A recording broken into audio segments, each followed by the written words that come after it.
Well, hello, boys and girls. Nadine Johnson visits the Colleton County Memorial Library. Wow, Nadine, I read the book and it was very good. I'm so interested in how you outlined racism and you made it seem comfortable on all levels. Can you tell the boys and girls before your presentation a little sneak peek into the gist of what Moses experienced as far as racism is concerned? Oh, definitely. So, you know, Moses, he's like any kid. He's going about his business, doing what he's doing, and then he gets put into the situation where he moves to a new school, and he feels like his teacher is treating him a little bit different than all the other kids. And so he doesn't really know how to voice it, how to say it, but he knows the treatment is different. Okay. And so he encounters racism and microaggression from his teacher. Microaggression is a comment or action that subtly or often unconsciously or unintentionally expresses a prejudice, attitude toward a member of a marginal group, such as a racial minority or an ethnic group. And then that kind of trickles over into one or two of his classmates that really treat him negatively as well. And so he has to figure out, is he supposed to stand up to his teacher? Right. Should he stand up to his classmates about what he's feeling? And that's one of the main things that he has to deal with. He also has to deal with what he sees going on in the news. So he sees the treatment of African Americans, and he witnessed on the news seeing a young man get shot. And it's actually a real story that happened, something that I watched, and I couldn't understand, and I thought, how would a young boy watching this react to it? And so we see how he not only handles racism that's happening to him, but how he handles racism that's happening around him in his community and other communities as well. Wow. Well, I have to say that you covered it well in this book, and boys and girls, it's a must read. So listen up and she'll give you some more tidbits about the book.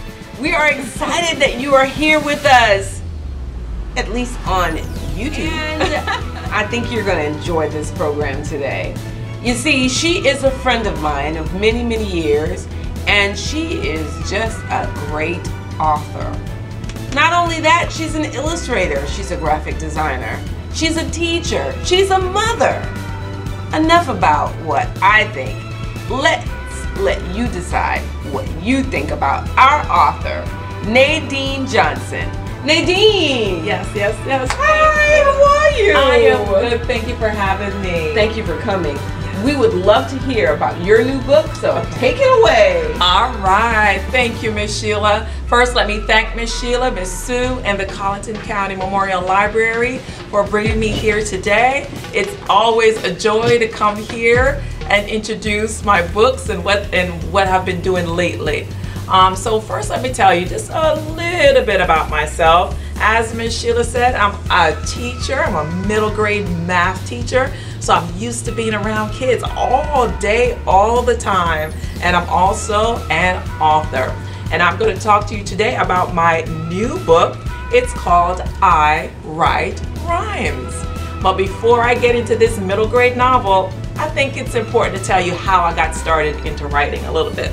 I wrote my first book way back in 2007. And my first book is actually right here. It's called Last Night I Dreamt I Was a Doctor. Now, I didn't know I was going to write this book, but I had a son at the time. He was about 3 years old. And I would go to the library and I would say, where are the books that are about African American boys? Because I wanted to present him with stories that represent who he is. And it was very hard at that time. Remember, this is all the way back in 2005, 2006. It was very difficult to find inspiring books with African American boys on the front. And so that's why I started writing in the first place. And I published Last Night I Dreamt I Was a Doctor.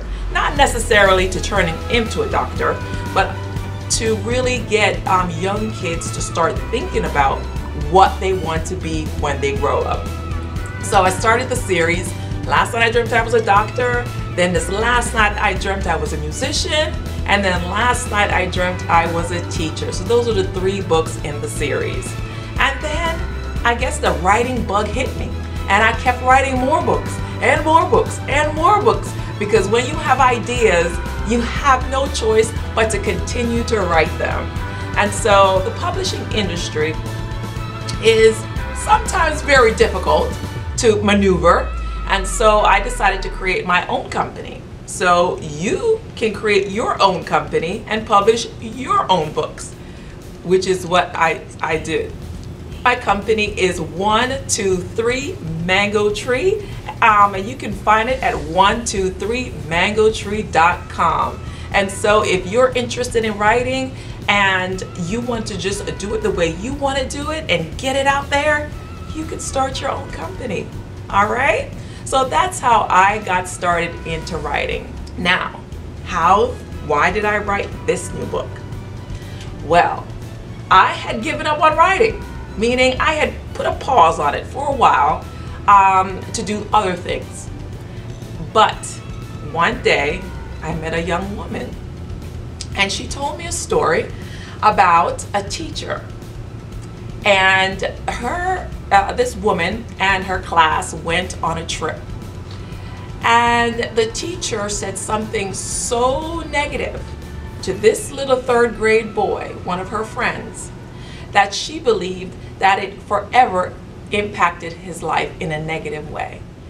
And I was very hurt by the story because I don't want any child to be impacted negatively by their teacher. Teachers are supposed to inspire and motivate us to be great.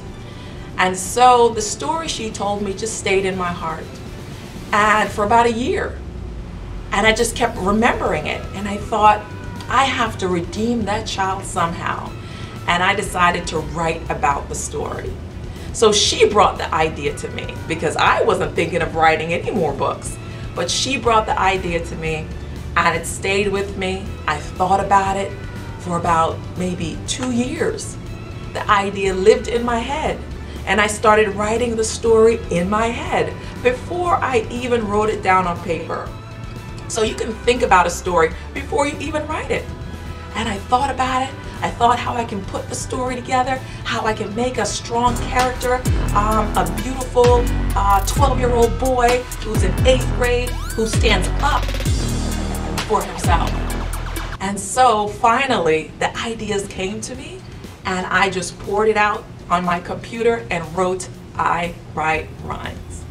Now this book is a blend of prose and poetry. So it's a story, but there's also poetry throughout because our main character, Moses, he's a poet. He loves writing poetry.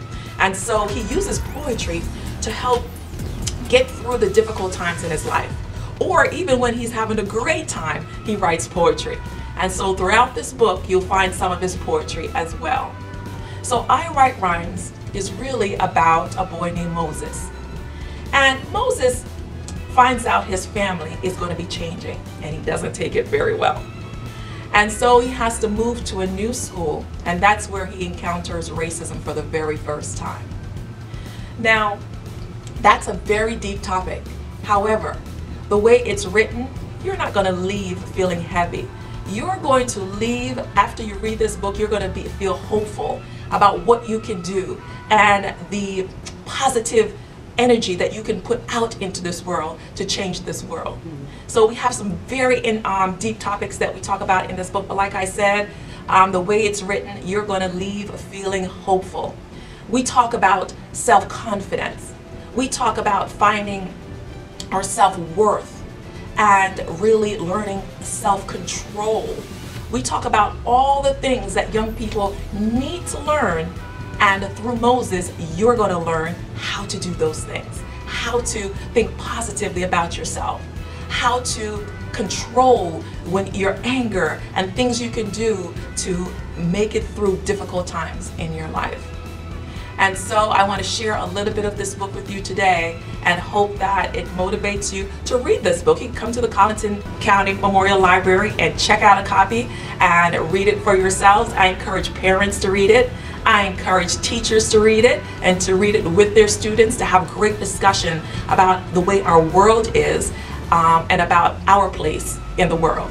And it doesn't matter if you're black or white or Latino, you're going to love this book and you're going to fall in love with Moses because he is a quirky, funny, interesting character, and you're going to be glad you get to know him. So I wanted to read to you a part of this book. This is when he first moves to the new area.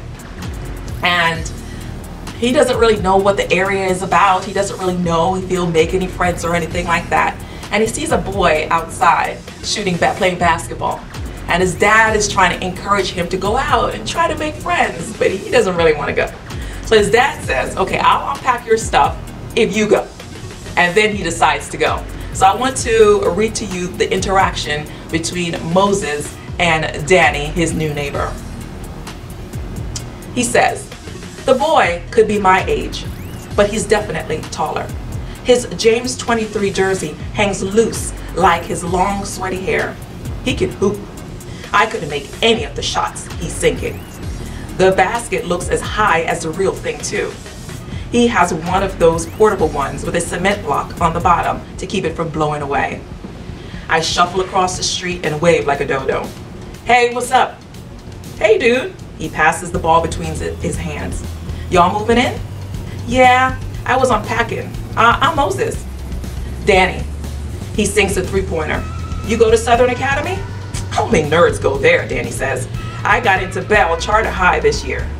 Oh, I wipe the burn off my face. Where do you go? He asks. I used to go to Bell Middle, but I'm starting Southern Academy on Monday. My bad, dude, he chuckles. I didn't mean what I said. I didn't think you would be going there. Why? He scratches his head. No reason. I know there's a reason, but I don't press. What grade you in? I'm in 8th. 9th, Danny says. You ball? He stretches out his arms with the ball. Nah, let me guess. You play football, running back, right? Nope. Soccer? I shake my head. Then what do you play? Nothing really. For real? This is why I didn't want to come over here. It's not my fault I'm horrible at sports. Dad's 6 foot tall, bald, black dude who only plays golf, which he learned to get clients, rich clients with stocks and bonds. I have to finish unpacking before my dad has a fit. See you around. Okay, dude. Good luck at Southern. He says it like I'm going to need some luck. I hurry back to my house feeling like a non-athletic dud. So after the conversation with Danny, he's feeling some kind of way. Something is bothering him a little bit. And so he writes a poem about the situation. And I'm going to read that poem to you. The poem is called What Do I Play? By Moses. He says, 5'1", smart, skinny, and black. The rhymes I write are never whack. Give me a pen and I'll draw you a sketch. Give me your dog and I'll teach him to fetch. Math whiz and an English scholar, I'll make a meal, so take this $1. I know all the poets from Brooks to Baldwin, and all the dreamers from Tubman to King. My mind is sharp, and I am strong. I can run a race 5 miles long. I'm an honest guy, and always fair. If you need something, I'll gladly share. All these gifts ooze out of me, so much so, they're easy to see. But when we met outside today, all you asked is, what do I play? And so this is Moses's introduction into really thinking about what his skin color means to other people. So everybody has that defining moment where they have to think about who they are, their self-identity, what they mean to other people, how other people sees them. And this is the first inkling that Moses has before he starts his new school. And so as we follow his journey through this book, we see he goes through ups and downs, and then we also see how he makes it over those tough moments in his life.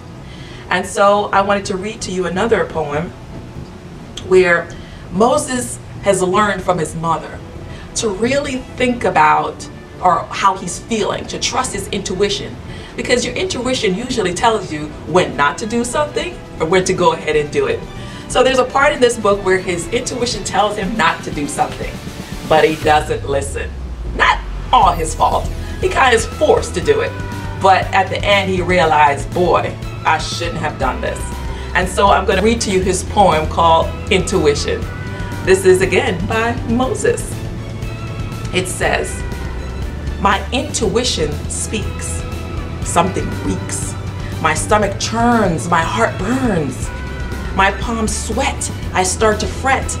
It says to go, but I say no. It says to leave, but I say please.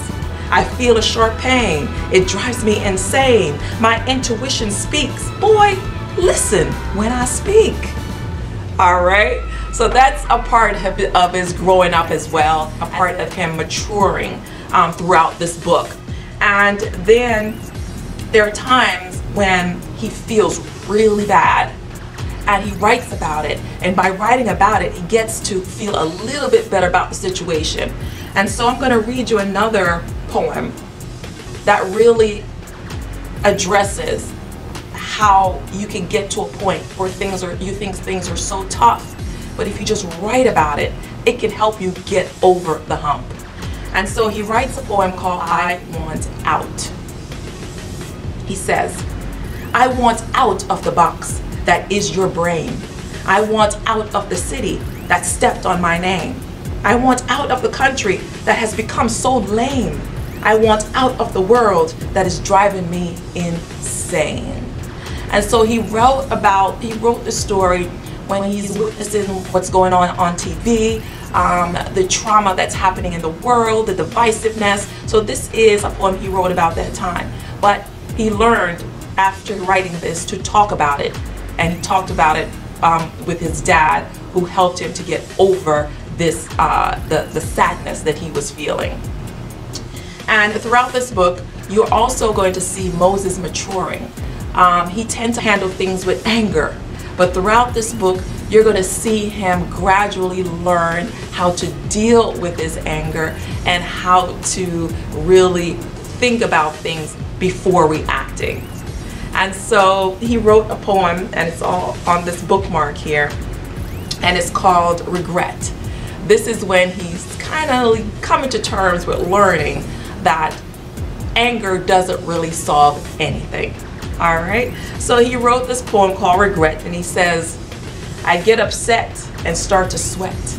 My head explodes and I unload all the hurt and pain that's stuck in my brain. I don't think what's next because I'm so vexed. Then the damage is done and the gain is none. I've finally learned only regret is earned when I lose control and let pain rule my soul. So I hope that you guys enjoyed some of those readings. This is a great story, like I said, to read, come into the library, pick out the book, or check out the book on 123mangotree.com. But before we got started today, we had some of the patrons read some of the poems, and I wanted to ask for the audience if they had a favorite poem that they read. Let's start with Ms. Sue. I found that the Intuition Speaks is a very good, it's a very telltale poem, because it tells us what we've learned in our brain that we don't even realize. Yes. So if we listen to our brain and the things that we've learned, which is what intuition is, yes, hopefully we'll be going in the right direction and make the right choices. Yeah, so we definitely are born with that inner gift to decipher right and wrong. And so we have to tap into that inner gift, and really that's our intuition. It tells us, like Ms. Sue said, what is good, what is bad, and the direction we should move. All right, what was your favorite poem? My favorite was How Does It Work? How Does It Work? So tell me why that was your favorite. Because it's actually true to like what's going on now. Ah, yeah, so how does it work? I'll read that one since that's your favorite. It says, when you enter the world and start to holler, they put you in a box to match your color. Sit over there. That's where you fit. Don't move one muscle. Don't stand. Just sit. Read that list in front of you. Those are the things that you're allowed to do. Don't step outside or try to leave, or we'll put you back on bended knees. And so a lot of students like that poem. Like he said, it relates to what's going on in our world today. And sometimes you feel like there's only certain things that you're allowed to do. And when you read this book, you understand it's not just African American boys who feel like they're in a box. We're going to find out that Danny also feels like he's put in a box of things that he can and can't do. All right. So, Miss Shiela, what was your favorite poem? You know, I enjoyed every last one of them. Like Miss Sue, I liked Intuition Speaks, and I actually liked how it works. But I had to go with Like a Puppet. Like a puppet. Like a puppet. And I like that poem because a lot of people don't like truth, and sometimes I'm a little too hard on truth. I'm a little too blunt. But I think I tell Miss Sue this all the time because my auntie always says, tell the truth and keep the love flowing. Yes. So, like a puppet, because it speaks about the importance of truth. Yes, yes. And so in this book, I'm not gonna read that poem to you. I want you to read this book, and you're gonna understand why he wrote that poem and the truth and the knowledge that he came to learn that made him write that poem. Because I think it's important for you to understand why he wrote it before I read that poem. All right? But thank you so much. The one activity I want you guys to do, I want you guys to realize that really, I'm not the only one that can be an author. You can be an author too. That's very easy. So everyone here in the audience, you guys are going to be authors today. All right? So how can you be an author? Let me tell you, you can make your own books. It is very, very, very easy to make your own book. You're going to take some 11 by 14 pieces of paper. All right? You're going to fold them in half. You're going to staple them together at the sides, and look at that. You have your own book. So you can decorate the cover. You can call your book anything you want. That's the great thing of writing your own book. You can create your own title. So you're going to either write a story or you're going to write poems in this book. So on the cover, I want you to put your name because you're going to be the author. And I want you to design it any way you want. Use color pencils, use crayons. You can come into the library and use whatever they have to create your book. Then you're going to open it up, and then you're going to start writing. If you're feeling sad about something, if you're feeling glad about something, I want you to write about it. If you have a story in your head that you've been thinking about, I want you to start writing your first book. All right? So I'm going to leave some of these at the library so until supplies last. You can pick it up and come in, and you can create your own book. Are we ready? Are we ready? Are we ready for that? All right. So don't forget, it's not only myself that can be an author. You can be an author too with your own book. Thank you guys so much. That was awesome. Thank you, thank you, thank Miss you. Nadine, I enjoyed every moment of this, and I know you did too, boys and girls. So, like she said, we're gonna have it while supplies last. So come by and say, hey, I saw Miss Nadine, and you have any more of those books left? I want to write me a story, and you'll get one, okay? We have a parting gift for you, Miss Nadine. Thank you, Miss Shiela. And we hope you can use some of the things that's in there. Yes. And just know that we appreciate you. It was wonderful. I had a wonderful time. Thank you. You're welcome. Bye-bye. Bye-bye.